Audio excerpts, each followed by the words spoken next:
Business కాదు ఇది. అలా అంత ఇన్వెస్ట్ చేయలేదు. ఆ pharma companies they're for profit companies అండి. వాళ్ళు ఏంటంటే డబ్బుల కోసం పెట్టిన కంపెనీలు ఏం ప్రజాసేవ చేస్తాను ఎవరు ఫార్మా కంపెనీ పెట్టండి. సో ఏంటంటే వాళ్ళకి అంత డబ్బులు రావండి వీటి మీద. సో వాళ్ళు ఏంటంటే అంత రీసెర్చ్ మీద పెట్టడం. అదే డయాబెటీస్ హైపర్ టెన్షన్ తగ్గబెట్టి అంటారు. ఎందుకంటే క్రానిక్ డిసీజ్ కదా అది ఏంటంటే కస్టమర్ దొరికినట్టు మన లైఫ్ లాంగ్ కస్టమర్. యాంటీబయాటిక్స్ అంటే అలా కాదు, 5 days కోర్స్ అవుట్ తగ్గిపోతే ఇది అవుట్ ఆఫ్ ఇట్. సో అంత ప్రాఫిట్ బిజినెస్ కాదు. వీళ్ళు ఇన్వెస్ట్ చేయట్లేదు. ఇన్వెస్ట్ చేసినా కూడా అంత ఈజీ కాదండి యాంటీబయాటిక్స్ కనిపెడతాం. అవి ఏంటంటే కనిపెట్టాలి కదా, సో దొరకాలి కదా మనకి. సో కనిపెడతాం ఈజీ కాదు, వీళ్ళు డబ్బులు పెట్టట్లేదు ఫార్మా ఇండస్ట్రీ. ఆల్మోస్ట్ అండి 30% గ్రోత్ అండి. అంటే మన యాంటీబయాటిక్స్ 2000 సంవత్సరంలో 100 వాడుతుంటే, ఫర్ ఎగ్జాంపుల్ రిప్రజెంటేటివ్ 100 మందులు వాడుతుంటే 2010 వచ్చినప్పుడు 130 వాడుతున్నాం. 30% growth over period of 10 years తెగ వాడేస్తాం యాంటీబయాటిక్. ఓకే, దాంట్లో ఇండియా అంటే నెంబర్ 1 క్యాపిటల్. అసలు మీరు ప్రపంచవ్యాప్తంగా తీసుకుంటే యాంటీబయాటిక్స్ అత్యధికంగా వాడే దేశం ఏంటంటే ఇండియా అనమాట. మనం నెంబర్ 1 అనమాట. యాంటీబయాటిక్ యూజ్లో కూడా ఇండియాలో నెంబర్ 1. మనకంటే మరి చైనా ఎక్కువ జనాలు ఉన్నారు కదా, మరి వాళ్ళు ఎక్కువ వాడాలి కదా, వాళ్ళకంటే మనం ఎక్కువ వాడేస్తున్నాం. మీకు అర్థమైందా? సో ఇండియా నెంబర్ 1 క్యాపిటల్ అనమాట యాంటీబయాటిక్. ఇండియాలోనండి మీకు న్యూనెట్స్ అంటాం. న్యూనెట్స్ అంటే ఏం లేదండి, సంవత్సరంలో పిల్లలు న్యూనెట్స్ అంటాం. సంవత్సరంలో పిల్లలు ఇండియాలో ప్రతి సంవత్సరం 58,000 మంది చచ్చిపోతున్నారండి. Only because of antibiotic resistance. అంటే యాంటీబయాటిక్స్ పనిచేయట్లేదు. యాంటీబయాటిక్ రెసిస్టెన్స్ అంటే యాంటీబయాటిక్స్ పనిచేయట్లేదు, ఉన్నాయి కానీ పనిచేయట్లేదు అనమాట. 58,000 పిల్లలు ప్రతి సంవత్సరం ఇండియాలో చచ్చిపోతున్నారు. ఎందుకంటే యాంటీబయాటిక్ రెసిస్టెన్స్, యాంటీబయాటిక్స్ పనిచేయట్లేదు. నెక్స్ట్ అండి ఇక్కడ ఇంకోటి ఓవర్ ది కౌంటర్ ప్రాబ్లం ఉందండి. కార్బోపెనమ్స్ అంటే ఉన్న యాంటీబయాటిక్ టాప్ క్లాస్ అనమాట. అంటే మనకున్న అస్త్రాలు ఉంటాయి కదా, చిన్న చిన్న అస్త్రాలు తీసుకుంటే బ్రహ్మాస్త్రం అంటే ఇది అనమాట. ఇది విచ్చలవిడిగా వాడేస్తున్నారు ఇండియాలో. అసలు ఓవర్ ది కౌంటర్ మెడికల్ షాప్కి వెళ్తుంటే అదే పెట్టుకుని కార్బోపెనమ్స్ అంటారు, లేకపోతే కార్బోపెనమ్ యూరోపెనమ్ అనొచ్చు మీరు. కార్బోపెనమ్ అనమాట ఏంటంటే పెప్పర్మెంట్ బిల్లలో వాడేస్తున్నారండి ఓవర్ ది కౌంటర్ అనమాట ఇండియాలో. ఇప్పుడు బ్రహ్మాస్త్రం అంటే చివరి వాడాలి, ప్రతిదానికి ఏ హస్తం ఉండదు కదా, చివరి అవసరం వాడకుండా ఉండదు కదా, ఇది అంతే. నెక్స్ట్ అండి ఇండియాలో ప్రతి సంవత్సరం 7 లక్షల మంది చచ్చిపోతున్నారండి. ఎందుకంటే యాంటీబయాటిక్ రెసిస్టెన్స్ ప్రతి సంవత్సరం. అంటే ఎన్ని ప్రివెంటబుల్ డెత్స్ అనమాట మనం చేసిన తప్పు వల్ల. మనకి యాంటీబయాటిక్స్ ఉన్నాయి, అవి మిస్యూజ్ చేస్తాం, యాంటీబయాటిక్స్ పని చేయట్లేదు. ఆ యాంటీబయాటిక్స్ పని చేయకపోవడం వల్ల ప్రతి సంవత్సరం 7 లక్షల మంది చచ్చిపోతున్నారు. Just imagine. Road traffic accidents ఇవన్నీ కాదండి, జస్ట్ ఏదండి ఇండియాలో 7 లక్షల మంది చచ్చిపోతున్నారు because of antibiotic resistance. Antibiotics ఉన్నాయి, కనిపెట్టాం, పని చేయట్లేదు, అందుకు చచ్చిపోతున్నారు. సింపుల్ అంటే అదే జ్వరం వచ్చి చచ్చిపోతారండి. ఒక 100 రోజులు ఐసీలో ఉంటారు, ఏ మందులు పని చేసి బీపీ చచ్చిపోతారు. నెక్స్ట్ అండి వీళ్ళు ఎస్టిమేట్ చేశారు ప్రాబ్లమ్ 2050, 2050. ఇప్పుడు మనం 2016లో ఉన్నాం కదా, 2050లో పరిస్థితి ఎలా ఉంటుందని రీసెర్చ్ చేస్తాం. కమిటీ ఫైండింగ్స్ ఏంటి తెలుసా అంటే, ఈ యాంటీబయాటిక్ రెసిస్టెంట్ ఇన్ఫెక్షన్ ఉంటాయి కదా, దానివల్ల అండి ఆల్మోస్ట్ 1 కోటి మంది చచ్చిపోతారు ప్రపంచవ్యాప్తంగా. ప్రపంచవ్యాప్తంగా 2050 సంవత్సరంలో ప్రతి సంవత్సరం ఆ సంవత్సరంలో 1 కోటి మంది they will die of antibiotic resistance. అంటే జ్వరం వచ్చి యాంటీబయాటిక్స్ పనిచేసి చచ్చిపోతారు 2050 సంవత్సరం. అదే 2050 సంవత్సరంలో క్యాన్సర్ అంటే ప్రతి సంవత్సరం 80 లక్షల మంది చంపుతుంది. అదే షుగర్ అనుకోండి జస్ట్ 15 లక్షల మంది చంపుతుంది. ఇంకా కర్మ చెప్పు మీరు చూసారా? మీరు చూస్తే 2050 సంవత్సరంలోకి వస్తే మనకున్న పబ్లిక్ హెల్త్ ఎమర్జెన్సీ ప్రాబ్లం ఏంటంటే యాంటీబయాటిక్ రెసిస్టెన్స్. అంటే క్యాన్సర్ ఎన్ని జయించేస్తాం, వెళ్ళి తగ్గించేస్తాం అన్ని. క్యాన్సర్లో జస్ట్ 80 లక్షల మంది చచ్చిపోతే యాంటీబయాటిక్ రెసిస్టెన్స్ అంటే మామూలు తగ్గిపోయే జ్వరాలు 1 కోటి మంది చచ్చిపోతారు ప్రపంచవ్యాప్తంగా. అదే షుగర్ వల్ల జస్ట్ 15 లక్షల మంది. ఎందుకంటే మీరు ఇంప్రూవింగ్ కదా కేర్, అందరికి షుగర్ కంట్రోల్ చేసేస్తే అంతవరకు చావరు. జస్ట్ 15 lakhs ఆల్ ఓవర్ ఉంది వరల్డ్ అని ప్రపంచవ్యాప్తంగా. అదే మీకు మందులు పనిచేయకపోతాం, యాంటీబయాటిక్ రెసిస్టెన్స్ వల్ల 1 కోటి మంది చచ్చిపోతారు 2050లో. ఇది ప్రిడిక్షన్స్. ఇండియాలో 7 లక్షలు చెప్పాను కదా, ప్రపంచవ్యాప్తంగా అయితే 1 కోటి మంది చచ్చిపోతారు. ఓకే, ఇది 2050 ప్రిడిక్షన్స్ అండి. ఒక కమిటీ ఇచ్చిన ప్రిడిక్షన్స్ అనమాట. అలా అంటే ఇప్పుడున్న డేటా దీన్ని ఎక్స్ట్రాపులేట్ చేసి ప్రతి ఏడాది ఎంత పెరుగుతుంది, ప్రీవియస్ డేటాని అనలైజ్ చేసి అది డేటా వచ్చారు. మీరు చూసారండి ఈ యాంటీబయాటిక్ రెసిస్టెన్స్, కార్బోపెనమ్ రెసిస్టెన్స్ చూసారా? 2005లో చాలా కొన్నికే రెసిస్టెన్స్ ఉందండి. మీరు 2012 వచ్చినప్పుడు 50 రూపాయలు చూసారా రెసిస్టెన్స్? ఇదంతా ఆ యాంటీబయాటిక్ రెసిస్టెన్స్ ప్రతి ఏడాది పెరిగిపోతుందన్నమాట.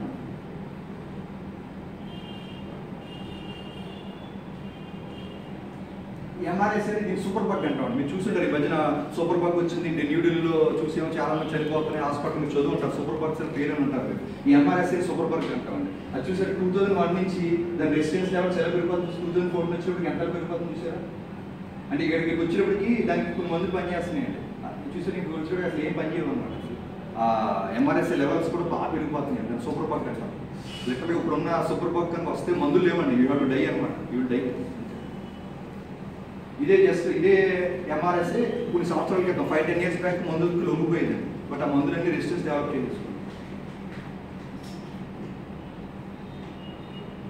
మీకు చెప్పాను కదండి, అసలు ఈ యాంటీబయాటిక్ అనేది బై ఛాన్స్ అనమాట. అతను మామూలుగా ఇలాగా డిషెస్ ఉంటాయండి, మీరు బ్యాక్టీరియా కల్చర్ చేస్తారు. అతను మామూలుగా డిషెస్ అన్ని పెట్టేసుకుని ఊరెళ్ళిపోయాడు ట్రిప్ నుంచి వెళ్ళి వచ్చిన తర్వాత ఒక షార్ట్ ఈ బ్యాక్టీరియా గ్రో అవ్వట్లేదు. అదేంటి ఎందుకు గ్రో అవ్వట్లేదు అంటే అక్కడ ఫంగస్ గ్రో అయిందండి. పెన్సిలియం అనే ఫంగస్ అనమాట. అది గ్రో అవుతుంది. అది ఉన్న చోట బ్యాక్టీరియా ఎందుకు ఉండలేదంటే అప్పుడు అర్థమైంది అనమాట. దాంట్లో పెన్సిలిన్ ఒక మాలిక్యూల్ ఉంది. ఆ మాలిక్యూల్ బ్యాక్టీరియా చంపేస్తుంది, పరగనే ఉంటుంది. అప్పుడు అతను ఈ డిస్కవర్ పెన్సిలిన్ అనమాట. ఈ పెన్సిలిన్ డిస్కవర్ చేస్తాం వల్ల అప్పుడు ఓల్డ్ వార్స్ ఉన్నాయి కదా, ఎంతోమంది సోల్జర్స్ బతికారు. ఎందుకంటే వీళ్ళు వారికి వెళ్తారు కదా, దెబ్బలు దొరికితే బ్యాక్టీరియా చచ్చిపోతారు, వాళ్ళకి ఇన్ఫెక్షన్ వచ్చి సిప్స్ చచ్చిపోతారు. అప్పుడు ఈ పెన్సిలిన్ డిస్కవర్ చేస్తాం ఎంతోమంది సోల్జర్స్ బతికారు అనమాట. ఇతనికి నోబెల్ ప్రైజ్ కూడా ఇచ్చారంట డిస్కవర్ చేసి. ఇంకా లిటరల్గా చూసారా అప్పుడు పోస్టర్స్ అనమాట. ఇప్పుడు 1940s 50s thanks to penicillin will come home. అంటే మీకు ఆ బుల్లెట్ వూండ్స్ లేకపోతే ఏమైనా దెబ్బలు తగిలినా కూడా మనకి పెన్సిల్ డిస్కవర్ చేసి ఆ పెన్సిల్ వాడితే తగ్గిపోయాయి అనమాట. ఇన్ఫెక్షన్ తగ్గిపోయి అందరూ హ్యాపీగా ఇంటికి వచ్చేసింది. మీరు జస్ట్ దీనికి ఒక 5-10 years ముందు వస్తే చచ్చిపోయేవారు. వీళ్ళంతా చచ్చిపోయేవారండి. జస్ట్ అసలు బిఫోర్ 1930 అసలు యాంటీబయాటిక్స్ లేవండి. జనాలతో చచ్చిపోయి మీరు చూస్తుంటారు. మీరు చాలా మంది బీయింగ్ విలేకరులు, మీరు హిస్టరీ బాగా చదువుతారు కదా, పెద్ద పెద్ద పర్సనాలిటీస్ ఉంటాయి. మీరు చదువుకుంటారు, ఇది అతను 29 ఏళ్ళప్పుడు టీబీతో చనిపోయాడు, లేదా జబ్బు వచ్చి చనిపోయాడు. మీరు చూస్తుంటారు కదా, వాళ్ళు చనిపోకుండా ఉంటే ఇంకా చాలా కనిపెడుతున్నారు. మీరు ఎలా పేరు సూపర్వైజర్ గురించి ఉంటారు కదా, yes discount mini medication TB వచ్చి చనిపోయాడు. అలా పెద్ద పెద్ద పర్సనాలిటీస్ మీరు మీ హిస్టరీలో చూస్తుంటారు. అందరూ టీబీ వచ్చి చనిపోయాడు, లేదా ఇంకో జబ్బు వచ్చి చనిపోయాడు. జస్ట్ 29-30 years అప్పుడు చనిపోయేవారు. అది ఇంకా బతుకుని ఇంకా చాలా సాధించు అని మీరు చదువుకుంటారు చాలా హిస్టరీ. ఓకే, ఫస్ట్ ఆ పెన్సిలిన్ డిస్కవర్ చేసిన తర్వాత మనుషులకు అర్థమైంది, ఓహో ఇలా యాంటీబయాటిక్స్ ఉంటుంది అనమాట, మనం దాన్ని కనిపెడితే బ్యాక్టీరియల్ ఇన్ఫెక్షన్ చంపేయచ్చు అనమాట అని అప్పుడు ఫస్ట్ తెలిసిందండి. అది తెలిసిన తర్వాత ఒక రీసెర్చ్ పెంచితే అప్పుడు బోర్డు యాంటీబయాటిక్స్ కనిపెట్టాం అనమాట. నెక్స్ట్ అండి అసలు ఇదివరకు టీబీ, మీరు ఇప్పుడు షేవ్ ఏదంటే చాలా క్యాజువల్గా టీబీ వచ్చింది, మందులు వాడేసాం తగ్గిపోయినాయి అంటారండి. ఇదివరకు అసలు టీబీకి మందు లేదండి. టీబీ వస్తే చచ్చిపోతాం అనమాట. ఇప్పుడు డై టీబీ వస్తే చచ్చిపోయేవారు అందరూ. ఆ తర్వాత స్ట్రెప్టోమైసిన్ ఒక యాంటీబయాటిక్ డిస్కవర్ చేశారండి. 1940s 50s ఆ టైంలో అది డిస్కవర్ చేసినది. టీబీ అంటే ప్రతి ఒక్కరు మందులు వాడేసి హ్యాపీ బతికేస్తున్నారు. లేకపోతే టీబీ వస్తే మీరు చచ్చిపోతారండి. నో ఎక్స్క్యూజ్ అనమాట. మీకు టీబీ వస్తే మీరు డై అనమాట. అలాంటి బోర్డు మందులు కనిపెట్టారు. ఇవి కూడా ఇర్రేషనల్ యూజ్ అనమాట. ఇప్పుడు ఏటీటీ అనేది అంటే గవర్నమెంట్ ఫ్రీగా ఇస్తుంది. డాట్స్ ప్రోగ్రామ్ మీకు కొనుక్కోకలేదు కూడా. డాట్స్ ప్రోగ్రామ్ ఫ్రీగా ఇస్తుంటే ఆ మందులు కూడా వేసుకోరండి. నేను చూస్తాను కదా పేషెంట్ని వెళ్తారు, టీబీ మందులు అంటే 6 నెలలు వాడాలి. 6 నెలలు వాడకపోతే పని చేయమండి, లోపల ఆర్గన్ రెసిస్టెన్స్ వచ్చేస్తాయి. వీళ్ళు వెళ్ళి డాట్స్ సెంటర్కి వెళ్తారండి. అండ్ మందులు ఫ్రీ ఇస్తే ఒక నెల వాడితే కొంచెం ఇంప్రూవ్మెంట్ వచ్చేస్తుంది. అంటే కొంచెం బాగుంటుంది అనిపిస్తుంది. మందులు ఆపేస్తారు. మందులు ఆపేస్తే దాంట్లో కొన్ని క్రిములు ఈ మందులకి ఎక్స్పోజ్ అయిపోయి చావు అండి, కొంచెం చచ్చిపోతాయి. ఆ చావుని ఏంటంటే రెసిస్టెన్స్ డెవలప్ చేస్తుంది. ఈ మందుల్ని నెక్స్ట్ టైం ఈ మందుల్ని అడగిస్తే నేను చావకుండా ఎలా ఆపుకోగలను అనే క్రిములు మారిపోతాయి. ఆ మారిపోయి రెసిస్టెంట్ బ్యాక్టీరియా డెవలప్ అయిపోతాయి. దాన్ని ఎండిఆర్ రెసిస్టెంట్ టీబీ అంటామండి. మల్టీ డ్రగ్ రెసిస్టెంట్ టీబీ అని. ఆ మల్టీ డ్రగ్ రెసిస్టెంట్ టీబీ ఇక్కడ నుంచి ఇంకొకటి పాగుద్ది. ఆ ఇంకోటి పాగుద్ది కదండి, వాడికి మందులు ఇస్తే పని చేయలేదు కదా, ఆ టీబీలో చచ్చిపోతాడు. పాపం ఈ రేడియో టీవీ అసలు గవర్నమెంట్ ఎన్నో మీరు చూస్తుంటే రేడియోలో కూడా వస్తుంది, మీరు డాట్స్ మందులు వాడాలి, 6 నెలల కోర్స్ వాడాలి, ఎవడో వాడాలి. ఎందుకంటే నేను ఫ్రంట్ లైన్లో ఉన్నాను, నేను చూస్తున్నాను ఎంత క్యాజువల్గా ఉంటారంటే పేషెంట్స్. 1 నెల వాడేసి ఆపేస్తాం, లేకపోతే కనపడకపోతాం. 2 నెలలు వాడేసి కనపడటం, 2 నెలలు వాడాం కదా ఎందుకు వాడాలి, ఆ మందులు వేసుకుని కూడా ఇబ్బంది పడుతుంది. I agree. ఇప్పుడు ఎగ్జాంపుల్ ఏదైనా ఇబ్బంది ఉంటుంది, డాక్టర్ చెప్పాలి, డాక్టర్ గారు నాకు కారంగా ఉంటుంది, పొట్టపురంగా ఉంటుంది అంటే మీరు ఫైండ్ ఏ వే, దానికి ఏం చేద్దాం ఆలోచిస్తాం. అలాగే లేదు వేసుకుంటే నాకు బాగా కారంగా ఉంటుంది, యాంటీబయాటిక్స్ వేసుకుంటే కొంచెం వీక్గా కూడా అనిపిస్తుంది, నాకు వీక్నెస్ వస్తుంది. ఆ పేషెంట్ ట్రై చేస్తాడు, ఒక రోజు యాంటీబయాటిక్స్ నెక్స్ట్ రోజు మానేస్తాడు, నెక్స్ట్ రోజు కొంచెం బాగుంటుంది, అదిగో నాకు దానివల్ల నీరసం వస్తే ఆపేస్తాడు. మీకు అర్థమైందా? దానివల్ల ఏంటంటే ఎండిఆర్ రెసిస్టెంట్ టీబీ పెరిగిపోతుంది. పెరిగిపోయి మొత్తం ఆ ఎండిఆర్ రెసిస్టెంట్ టీబీ పెరిగి అందరికి పాకిందని మందులు ఉండవు ఇంకా. దాన్ని multi drug resistant TB, XDR TB, extensive drug resistant TB అంటారు. ఎక్స్డిఆర్ టీబీకి అసలు మందులు లేవు, మీకు వచ్చింది చచ్చిపోతారు అనమాట. జస్ట్ ఆ టీబీ కనుక మీకు అటాక్ అయిందంటే యూ డై ఆఫ్ టీబీ, అంత టీబీతో చచ్చిపోతారు. ఇదివరకండి ఆ సర్జన్స్ అంత డేర్గా ఆపరేషన్ చేసేవారు కాదు, ప్రతిదానికి అసలు ఆపరేషన్ చేసేవారు కాదు. ఎందుకంటే భయం అనమాట. వీళ్ళు పోస్ట్ ఆపరేటివ్ ఏదన్నా, ఎందుకంటే స్కిన్ మీద లాంటి అన్ని బ్యాక్టీరియా ఉంటుంది, బ్యాక్టీరియా పొట్టలోకి వెళ్ళిపోతుంది అనమాట. వీళ్ళకి ఇన్ఫెక్షన్ చచ్చిపోతారు మళ్ళీ అనేసి చేసేవారు కాదు. ఈ యాంటీబయాటిక్స్ వచ్చాక సర్జన్స్ కూడా డేర్ పెరిగిపోయింది, ఏమవుతాం. ఎందుకంటే ఇప్పుడు ద మూమెంట్ ఆపరేషన్ చేసిందంటే యాంటీబయాటిక్స్ పెట్టేస్తున్నారు ముందే, ప్రొఫిలాక్టిక్ యాంటీబయాటిక్స్ అంటారు. సో ఏమి క్రిములు లోపలికి వెళ్ళినప్పుడు మనం చంపేద్దాం, ఎందుకంటే మన దగ్గర బోన్ అస్త్రాలు ఉన్నాయని చెప్పేసి చాలా డేర్గా బోన్ సర్జరీస్ చేస్తున్నారండి. ఒకప్పుడు అసలు డేర్ ఉంటుంది కదా, ఎందుకంటే ఆడు సర్జరీ బాగానే జరిగి తర్వాత ఇన్ఫెక్షన్ చచ్చిపోయాడు. సో ఆ యాంటీబయాటిక్స్ అంత హెల్ప్ఫుల్ అనమాట. వచ్చే పరిస్థితి కూడా అదే అంటున్నారు. ఏది రెసిస్టెన్స్ వస్తే నెక్స్ట్ అంటే సర్జరీ ఆఖరికి హైడ్రోజన్ ఆపరేషన్ చేయడం కూడా కష్టమైపోయింది. అవునండి, హైడ్రోసిల్ చేస్తారు, హైడ్రోసిల్ బాగానే జరుగుతుంది, అక్కడి నుంచి క్రిములు లోపల గంట వరకు చచ్చిపోతారు. మీరు ఎవ్రీవేర్ క్రిములు ఉంటాయి. డెఫినెట్లీ అండి, ఇప్పుడే జరుగుతున్నాయండి, మీకు తెలియట్లేదు. 5-6 కేసెస్ అందరూ సర్జరీ కాంప్లికేషన్ అనుకుంటారు, అందరూ ఎవరికైనా సర్జరీ చేస్తే చచ్చిపోయారు అనుకుంటారు. ఎందుకు చచ్చిపోయి తెలియదు కదా ప్రజలకి. ఈ క్రిములు వెళ్తాం వల్ల ఇన్ఫెక్షన్ జ్వరం చచ్చిపోతారు కదా, సర్జరీలో చచ్చిపోతారు, నాన్ టీబీ చచ్చిపోతారు, కానీ 5 రోజుల సర్జరీలో చచ్చిపోరు కదా. ఏం కాదు. ఇవి చూసుకోండి, మనకి ఏంటంటే 2 రకాల జబ్బులు ఉంటాయండి. ఒకటి ఏంటంటే అంటువ్యాధులు కానీ అంటువ్యాధుల్ని ఇన్ఫెక్షన్స్ డిసీజెస్ అంటాం. ఇన్ఫెక్షన్ డిసీజ్ అంటే జ్వరాలు అనమాట, మీకు అర్థమే చెప్పాలంటే. ఇంకోటి ఏంటంటే ఏం ఇన్ఫెక్షన్స్ డిసీజ్ అంటే ఈ బ్లూ గోన్, ఇదే పింక్. బ్లూ గోన్ ఏమో non infections diseases. Non infections diseases అంటే మీకు గుండెపోటు, పక్షవాతం, అదే ఈ జ్వరాలు కానీ కర్మ డిసీజ్ అని నాన్ ఇన్ఫెక్షన్ డిసీజ్ అంటాం. అంటే అంటుకో గుండెపోటు వచ్చింది అనుకోండి, నేను పట్టుకుంటే ఇటు గుండెపోటు రాదు కదా, అది జ్వరం వచ్చినట్టు పట్టుకుంటే మీకు జ్వరం అవుతుంది. మీరు జ్వరం వచ్చేటి దగ్గరికి వెళ్ళారనుకోండి మీకు జ్వరం వస్తుంది. గుండెపోటు వచ్చినట్టు చూద్దాం కదా, మీకు గుండెపోటు రాదు కదా, పక్షవాతం దగ్గరికి వెళ్తే పక్షవాతం రాదు కదా. నాన్ ఇన్ఫెక్షన్ డిసీజెస్, ఎందుకంటే స్ప్రెడ్ అంటువ్యాధి కాదు, అటు నాన్ ఇన్ఫెక్షన్ డిసీజ్ అంట. ఈ పింక్ లైన్ ఏమో జ్వరాలు అనమాట, ఇన్ఫెక్షన్ డిసీజ్. ఈ ఏమో నాన్ ఇన్ఫెక్షన్ డిసీజ్, అంటే అంటువ్యాధులు, షుగర్, బీపీలు అవి నాన్ ఇన్ఫెక్షన్ డిసీజ్. మీరు చూసుకోండి, జ్వరాల వల్ల చచ్చిపోయే వాళ్ళు 19 సంవత్సరాలు చాలా మంది చచ్చిపోతున్నారు. చూసారా, మన యాంటీబయాటిక్స్ కనిపెడతాం అసలు ఎలా తగ్గిపోయింది చూసి 1980s 90s వచ్చినప్పుడు అసలు చాలా కొద్ది మంది చచ్చిపోతున్నారు. ఎన్ని మీకు అదృష్టం అండి, ఈ సంవత్సరం 2016 సంవత్సరం కొడితే అదృష్టం. మీరు అదే 100 మంది కొడితే జ్వరంతో చచ్చిపోయేవారు. మీరు ఇయర్లో ఉంటే అదృష్టం మీకు అసలు. ఇంత టెక్నాలజీ, ఇంత ఎన్ని వాడతాం చూసారా ఎలా తగ్గిపోయిన మన యాంటీబయాటిక్స్ డిస్కవర్ చేస్తుందా.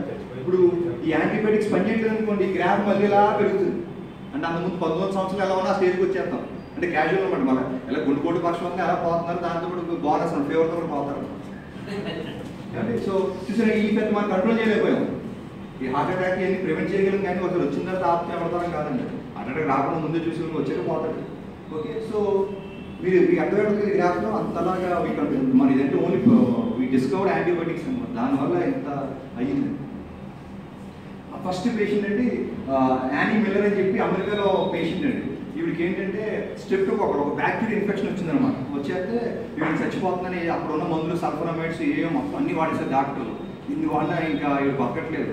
చివరిలో అప్పుడే ఒక ల్యాబ్లో పెన్సిల్ డిస్కవర్ చేశారు కదా, వాళ్ళు టెస్టింగ్ పంపించారు, వాడు చూడండి ఎలా చచ్చిపోతుంది కదా, అది పెడితే వెంటనే ఆవిడ మొత్తం తగ్గి బతికిపోయింది. అప్పుడు తెలిసింది అబ్బో పెన్సిల్ వాడితే ఇలాగా లైఫ్ సేవ్ కలిగింది. ఇప్పుడు 1940sలో ఒక చచ్చిపోయే పేషెంట్ని జస్ట్ ఒక పెన్సిల్ యాంటీబయాటిక్ బతికిస్తుంది. అంత ఇంపార్టెంట్ అండి యాంటీబయాటిక్స్. ఈ first case pencil test try చేసింది ఈవిడ మీద. మీరు అడగచ్చు, సో యాంటీబయాటిక్స్ వల్ల ఉపయోగాలు ఏంటంటే యాంటీబయాటిక్స్ చాలా మంచివి అండి, మీ జీవితాన్ని రక్షిస్తాయి, మిమ్మల్ని చావకుండా ఆపుతాయి. యాంటీబయాటిక్స్ మన మానవానికి చాలా మంచి చేస్తాయి. బట్ ఏంటంటే ఆ యాంటీబయాటిక్స్ ప్రాపర్గా వాడి డాక్టర్ ప్రిస్క్రిప్షన్ మీద వాడితే పర్లేదు, లేకపోతే యాంటీబయాటిక్ రెసిస్టెన్స్ వస్తుంది. యాంటీబయాటిక్ రెసిస్టెన్స్ వస్తే పని చేయకపోతే జనాలు చచ్చిపోతారు. యాంటీబయాటిక్స్ ఎప్పుడు ఉపయోగపడతాయి ఏంటంటే బ్యాక్టీరియాతో వచ్చే ఇన్ఫెక్షన్కి యాంటీబయాటిక్స్ ఉపయోగపడతాయి. అదే వైరల్ ఇన్ఫెక్షన్స్ యాంటీబయాటిక్స్ పనిచేయవు, గుర్తుపెట్టుకోండి. వైరల్ ఇన్ఫెక్షన్స్కి యాంటీబయాటిక్స్ పనిచేయవు. యాంటీబయాటిక్స్ అనేది బ్యాక్టీరియాతో వచ్చిన క్రిముల్ని చంపుతాయి. ఎక్కడెక్కడ వాడతాయి అంటే మనకి ఎక్కువగా సోర్ తోటి వస్తుంది, స్ట్రెప్టోకాకల్ ఇన్ఫెక్షన్ అంటాం, దానికి యాంటీబయాటిక్స్ బాగా పనిచేసి తగ్గించేస్తాయి. నెక్స్ట్ న్యూమోనియా వస్తుంది, న్యూమోనియాకి యాంటీబయాటిక్స్ ఇస్తే బాగా తగ్గిపోతాయి. Next urine infection, bladder infection, kidney infection వస్తాయి, వీటికి యాంటీబయాటిక్స్ ఇస్తే బాగా తగ్గిపోతాయండి. Next sexual infections, gonorrhoea, chlamydia ఇవన్నీ వస్తాయి, అన్నింటికి యాంటీబయాటిక్స్ ఉన్నాయండి. మీరు యాంటీబయాటిక్స్ వాడితే అవన్నీ కూడా తగ్గిపోతాయి. వైరల్కి యాంటీబయాటిక్స్ పనిచేయవండి లేదు సార్, చాలా వైరసెస్ చాలా ఉన్నాయండి. దాంట్లో కొన్ని రకాల వైరస్కి కనిపెట్టాం మనం, అన్ని వైరస్ యాంటీవైరస్ లేవండి. ఇప్పుడు హెచ్ఐవి వైరస్, దానికి కొన్ని మందులు కనిపెట్టాలి, అది చంపడం కంట్రోల్ చేస్తాయి మందులు. అలాగే ఫ్లూక్ ఉంది, దానికి యాంటీవైరల్ ఉంది, అలా చాలా యాంటీవైరస్ చాలా తక్కువ ఉన్నాయండి. యాంటీబయాటిక్స్ చాలా ఉన్నాయి, మొత్తం బ్యాక్టీరియా అన్ని బ్యాక్టీరియా చంపేయగలం యాజ్ ఆఫ్ నో, అన్లెస్ వాళ్ళకి రెసిస్టెన్స్ లేకపోతే. అదే యాంటీవైరల్ అన్ని లేవండి, కొన్ని రకాల వైరస్ని కనిపెట్టగలరు, చాలా కష్టం అండి వైరస్ని చంపడం. చూడు హెచ్ఐవి ఉంది, హెచ్ఐవి వైరస్ అంటే దాన్ని చంపలేం, మనం కంట్రోల్ చేయగలం. అంటే హెచ్ఐవి ఉంటే మందులు వేసుకుంటే దాన్ని అలా పెరగకుండా ఆపుతాం, దాన్ని స్టాటిక్ అంటారు, దాన్ని పెంచకుండా ఆపుతాం, అంతేగానేసి మొత్తం క్లియర్ అయిపోతుంది హెచ్ఐవి లోపల. అలా చాలా కష్టం ఉంది యాంటీవైరస్. మీరేంటంటే చెప్పే కదండి, మీకు చాలా జబ్బులు ఉంటాయి, మీరు అర్థం చేసుకునేది దాంట్లో కొన్ని జబ్బులే బ్యాక్టీరియాలు వస్తాయి, ఆ జబ్బులే యాంటీబయాటిక్స్ తగ్గుతాయి. వైరల్ వల్ల వచ్చి యాంటీబయాటిక్స్ పనిచేయవు. అదొకటి అర్థం చేసుకోవాలి మీరు కాన్సెప్ట్. మీరు ఈ మందులు వేసుకుంటేనండి బ్యాక్టీరియా చనిపోతాయి అన్నమాట. అదే వైరస్ మీద ఎఫెక్ట్ ఉండదు. యాంటీబయాటిక్స్ అనేవి బ్యాక్టీరియాని చంపుతాయి, వైరస్ని చంపవు. వైరస్ని చంపితే యాంటీవైరల్స్ సెపరేట్ కొన్ని అవి చాలా తక్కువ ఉంటాయి, అన్ని వైరస్కి లేవు. మీరంటే ఫస్ట్ డే యాంటీబయాటిక్స్ వేసుకున్నారనుకోండి, అవి మెల్లి ఏంటంటే చంపుకుంటా వస్తాయండి. At least minimum 5 days antibiotic usage ఉండాలండి.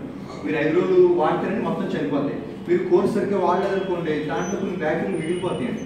ఆ బ్యాక్టీరియలు ఏంటంటే దే డెవలప్ రెసిస్టెన్స్ అనమాట. అవి ఏంటంటే చాలా ఇంటెలిజెంట్ అనమాట. హ్యూమన్ బాడీ అంటే మీకు ఎలా చెప్పాలంటే, ఇప్పుడు మీరు ఉన్నారనుకోండి, మీరు రోజు జిమ్కి వెళ్ళిపోతున్నారు అనుకో, మీ మజిల్ ఎంత అయిపోతుంది చూసారా? మన హ్యూమన్ బాడీ మారిపోతుంది అనమాట. జిమ్కి వెళ్ళడానికి మామూలుగా ఉంటుంది. అలాగా బ్యాక్టీరియా కూడా మొత్తం ఎవ్రీథింగ్ ఈజ్ మేనేజబుల్ అనమాట. అది చూస్తుంది అనమాట.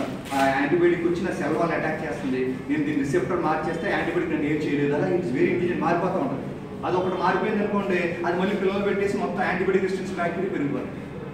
ఈ ఎంత దారుణం అంటే కొన్ని ఫ్రెండ్స్ గిఫ్ట్ కింద కూడా వస్తాయి, నేను రెసిస్టెన్స్ ఎలా డెవలప్ చేసిందని చెప్పి దాన్ని కూడా చెప్తే చాలా మీకు అర్థం కాదు. సైన్స్ స్టూడెంట్స్కి అర్థం అవుతుంది. ఆ వెక్టర్ ట్రాన్స్ఫర్ అంటారు. ఆ జీన్స్ ఉంటాయి, ఆ జీన్స్ షేర్ చేసుకుంటాయండి. ఇది తీసుకెళ్ళి దానికి ఇస్తుంది, ఇలా చేస్తే ఆ యాంటీబయాటిక్ పనిచేయలేదు, నువ్వు కూడా వాడు అని చెప్పి ఒక జీన్ పాడేస్తాను అనమాట. ఇంక దానికి యాంటీబయాటిక్ పనిచేయదు. అంత తెలివైనయండి. మన మనుషులు ఎంత తెలివైన అవి కూడా లివింగ్ ఆర్గానిజమ్స్, అవి కూడా మనలాగే తెలివైనవి. మనం ఎంత చూసిన రాకెట్ మార్స్ దాకా వెళ్ళగలం, అలాగే యాంటీబయాటిక్స్ని మనం చంపేస్తే ఇట్లా ఎలాగైనా అవి డెవలప్ అయిపోతుంది. సో వీడు 5 days కోర్స్ కరెక్ట్గా వాడితే చనిపోతాయి. ఇక్కడ అందరూ ఏం చేస్తారు తెలుసా, సెకండ్ డేకి ఇంప్రూవ్మెంట్ వచ్చేస్తుంది, సెకండ్ డేకి ఆపేస్తారు. సెకండ్ డేకి ఏమవుతుంది, దాంట్లో ఒక 60-70%, 60% ఆల్మోస్ట్ 80% బ్యాక్టీరియా చనిపోతాయి, 20% ఉండిపోతాయి.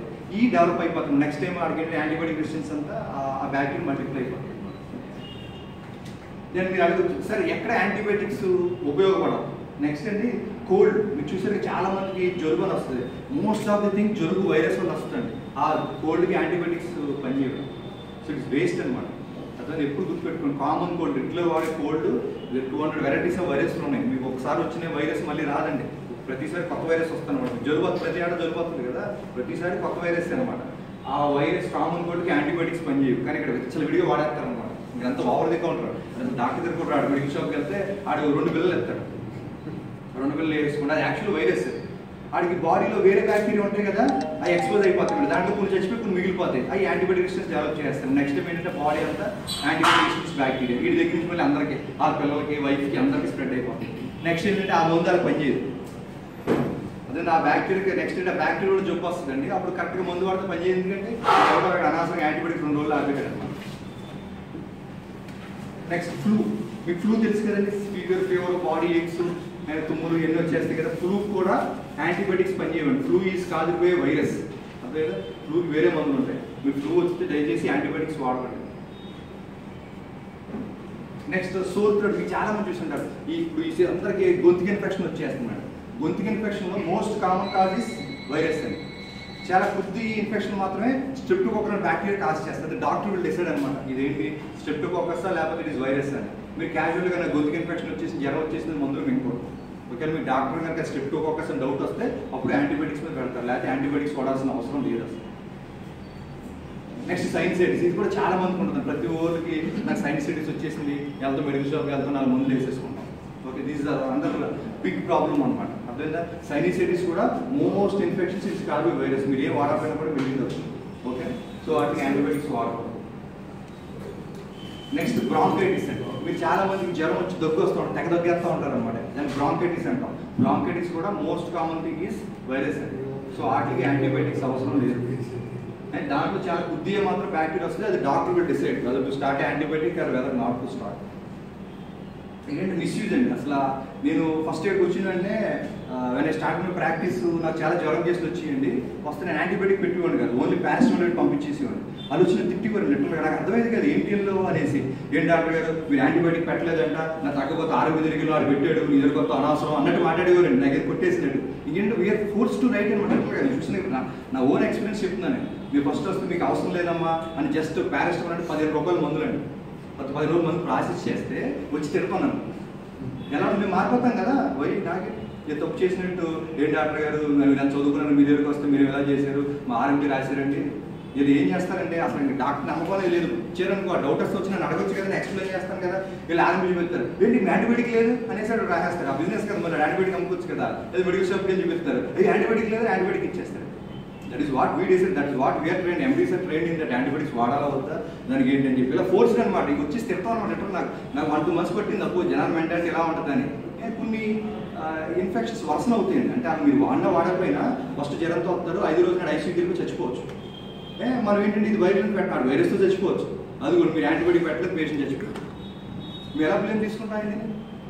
చూసారు, ఇంకా నా ప్రాక్టీస్ కూడా ఫోర్సింగ్ చేస్తారు టు రైట్ అనమాట. ఎందుకంటే ఆ ఏ కేసులు చచ్చిపోతే మాకు తెలియదు. అన్లెస్ అక్కడ సిక్ అయ్యి అంటే కనుక పట్టుకోలేం. ఫస్ట్ రోజు వచ్చేస్తారు, ఫస్ట్ రోజు జస్ట్ ఫీవర్తో వస్తుంది, 3rd day 4th day అప్పుడు కనపడదు.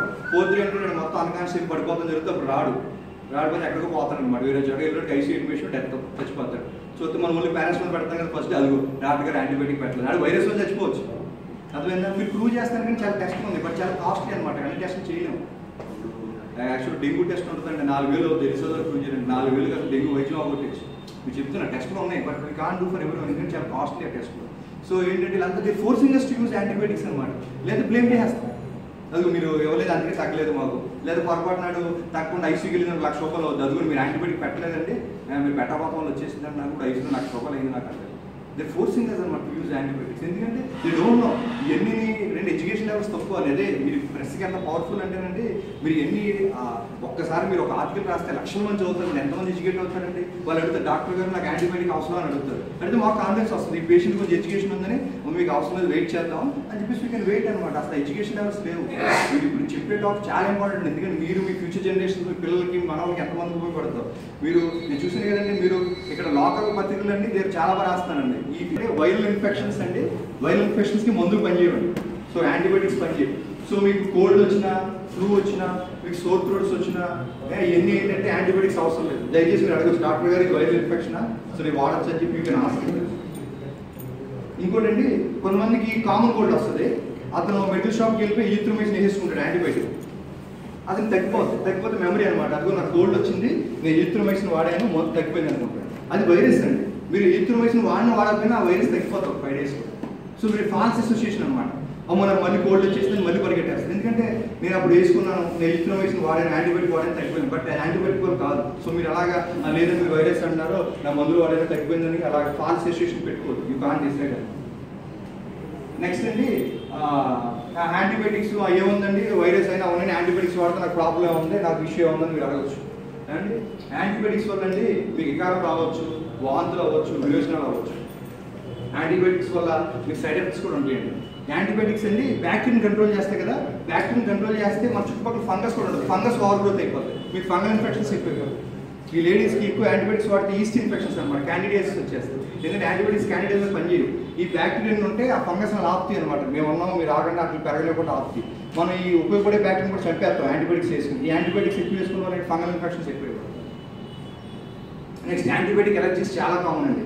చాలా మందికి యాంటీబయాటిక్స్ వేసుకుంటే దొరకలో ఈ హైవ్స్ వస్తాం, కొంతమందికి పెదాలు వాసిపోతాం, కొంతమందికి బ్రీతింగ్ ప్రాబ్లమ్స్ వస్తాం. సో యాంటీబయాటిక్ సివియర్ ఎలర్జీస్ కూడా ఉంటాయి. సో అంత క్యాజువల్ కావాలని యాంటీబయాటిక్స్ వేసుకుంటాం. ఏముందండి వేసుకుంటే మాకు తగ్గిపోతుంది, వైరస్ అయితే ఏముంది అని, ఆ బ్యాక్టీరియా తగ్గిపోవచ్చు కదా. నెక్స్ట్ ఏమంటే మీరు కనుక యాంటీబయాటిక్స్ కనుక ఎక్కువ వాడితే యాంటీబయాటిక్ రెసిస్టెన్స్ వస్తుంది, ఫ్యూచర్లో యాంటీబయాటిక్స్ పనిచేయవు, ఆ సేమ్ జ్వరంతో చచ్చిపోతారు. మీరే కదా మీ కమ్యూనిటీ మళ్ళీ మీ దగ్గర బ్యాక్టీరియా అందరికి స్ప్రెడ్ అవుతుంది. ఇప్పుడు గుర్తుపెట్టుకోండి, నేను యాంటీబయాటిక్ ఎప్పుడు తీసుకోవాలంటే మీ డాక్టర్ అక్కడ ప్రిస్క్రైబ్ చేస్తేనే యాంటీబయాటిక్ వాడాలండి. మీరు మెడికల్ షాప్లో కొనుక్కుంటాం అని నాలెడ్జ్ పర్సనల్ అనమాట. డాక్టర్ కానీ అట్లీస్ట్ మేము ఎంబీబీఎస్ డిగ్రీ ఉండాలి, లేకపోతే ఎంబీ డిగ్రీ ఉండాలి. ఇలా కాకుండా ఎవరు ఇచ్చినా కూడా డోంట్ యూస్. నేను చాలా మంది చూసి మెడికల్ ప్రింటర్ కూడా వాడేస్తారండి. మీరు పక్కన మెడికల్ ప్రింటర్ ఉంటారు, ఏంటంటే మంది శాంపుల్ ఇచ్చేస్తారు, ఇలాగే కేసేసుకుంటారు. ఓకే, సో ఒక క్వాలిఫైడ్ డాక్టర్ ఇస్తేనే యాంటీబయాటిక్స్ వాడాలి, లేకపోతే దయచేసి యాంటీబయాటిక్స్ వాడదు. ఎందుకంటే అవి మనకి బ్రహ్మాస్త్రాలు లాంటివి, అవి మనం కాపాడుకోగలగాలి. అవసరం చోటే తీయాలి, అవసరం లేని చోట చేస్తే అవి పనిచేయు, మళ్ళీ వాడతాం కొంటాం. మీకు చిన్న ఎగ్జాంపుల్ చెప్తానండి. ఎన్ని ఫిక్షిషియస్ నేమ్స్. శ్రీదేవి అని ఒక అమ్మాయి కంటే సోత్రుడు వచ్చింది. వస్తే ఇతను ఏం చేశారనమాట, మెడికల్ షాప్కి వెళ్తే పెన్సిల్ ఇచ్చేసారు, చేసేసుకుంటే స్టెప్కి ఒకసారి పెన్సిల్ పని చేస్తాను. బట్ యాక్చువల్లీ అది వైరస్ వల్ల వచ్చిందనమాట. సో బట్ ఏంటంటే ఈ వైరస్ వల్ల వచ్చిందనమాట. వైరస్ వల్ల వస్తే వీళ్ళు పెన్సిల్ వాడేస్తారు. అప్పుడు ఏమవుతుందో చూడండి, వాళ్ళు పెన్సిల్ తీసుకున్న వెంటనే ఏమంటే కొన్ని బ్యాక్టీరియా చచ్చిపోతాయి, అంటే వేరే బ్యాక్టీరియాస్ ఉంటాయి, కొన్ని బ్యాక్టీరియా మిగిలిపోయి చూసారా మిగిలిపోయిన బ్యాక్టీరియా అంతా రెసిస్టెంట్ బ్యాక్టీరియా అయిపోతాయి. వీటికి నెక్స్ట్ టైం పెన్సిల్ పనిచేయదు. నెక్స్ట్ టైం పెరుగుతూ ఉంటాయి అనమాట. ఈ మళ్ళీ ఈ శ్రీదేవి దగ్గర నుంచి అందరికీ పాకుతుంది బ్యాక్టీరియా. అదే so this is what happens. ఎందుకంటే వీళ్ళకి వచ్చింది viral infection, sore throat infection. But ఏంటంటే పెన్సిల్ తీసుకోండి. పెన్సిల్ తీసుకోవడం వల్ల కొన్ని బ్యాక్టీరియా చచ్చిపోయి అట్లీస్ట్ 10% బ్యాక్టీరియా మిగిలిపోతాయి. ఆ మిగిలిపోయిన బ్యాక్టీరియాలన్నీ డెవలప్. సో అప్పుడు ఈ బ్యాక్టీరియాస్ అన్ని ఎక్కువైపోతాయి. నెక్స్ట్ ఏమైందంటే పెన్సిల్ పనిచేయదు. అప్పుడు ఏంటి శ్రీదేవి అనేది she will have penicillin resistant bacteria. So ఆవిడలో ఉన్న బ్యాక్టీరియా పెన్సిల్ పనిచేయదు. సో రేపు పొద్దున ఆవిడ పెన్సిల్ వేసుకుని ఆవిడ పనిచేయదు. ఈవిడ నుంచి పాకుతాయి. ఆవిడ నుంచి ఆ పిల్లలకి, ఆ హస్బెండ్కి, మొత్తం కమ్యూనిటీకి, మరి వివిధ ఫ్రెండ్స్కి, చుట్టాలకి, రిలేటివ్స్కి అందరూ కూడా బ్యాక్టీరియా స్ప్రెడ్ అవుతుంది. నెక్స్ట్ ఇంకేం అమ్మాయి సేమ్ అండి, ఆ సోర్ థ్రోట్ ఫీవర్తో వచ్చిందండి. జస్ట్ ఇన్ఫెక్షన్ చాలా కామన్. మీరు చూసారు కదా, అదే ఈ సీజన్లో మీకు చాలా మంది వచ్చారు గొంతు ఇన్ఫెక్షన్. ఓకే, సో ఏంటంటే ఆ పీడియాట్రిషియన్ పిల్లల డాక్టర్ టెస్ట్ చేశారు. సో స్ట్రెప్టోకాకస్ బ్యాక్టీరియా వల్ల వచ్చింది, వైరస్ కాదని. వెంటనే ఏం చేశారు, పెన్సిల్ స్టార్ట్ చేశారు. పెన్సిల్ స్టార్ట్ చేస్తే ఏం చేసింది, ఒక 3 రోజులు వాడింది పెన్సిల్. 3 రోజులు వాడినే జబ్బు తగ్గిపోయింది, ఫీవర్ తగ్గిపోయింది. వెంటనే అంత పేరెంట్స్ ఏమైనా బాగానే ఉంది కదా, ఇంకా డాక్టర్ గారు 5 డేస్కి ఇచ్చారు పెన్సిల్ వాడమని. వీళ్ళు ఏంటంటే మీకు 3 డేస్ వాడినంటే బాగానే ఉంది, వీళ్ళకి మందులు మిగులుతా అని చెప్పేసి ఆ పేరెంట్స్ 2 మందులు పక్కన పడాయని చెప్పేసి స్టాప్.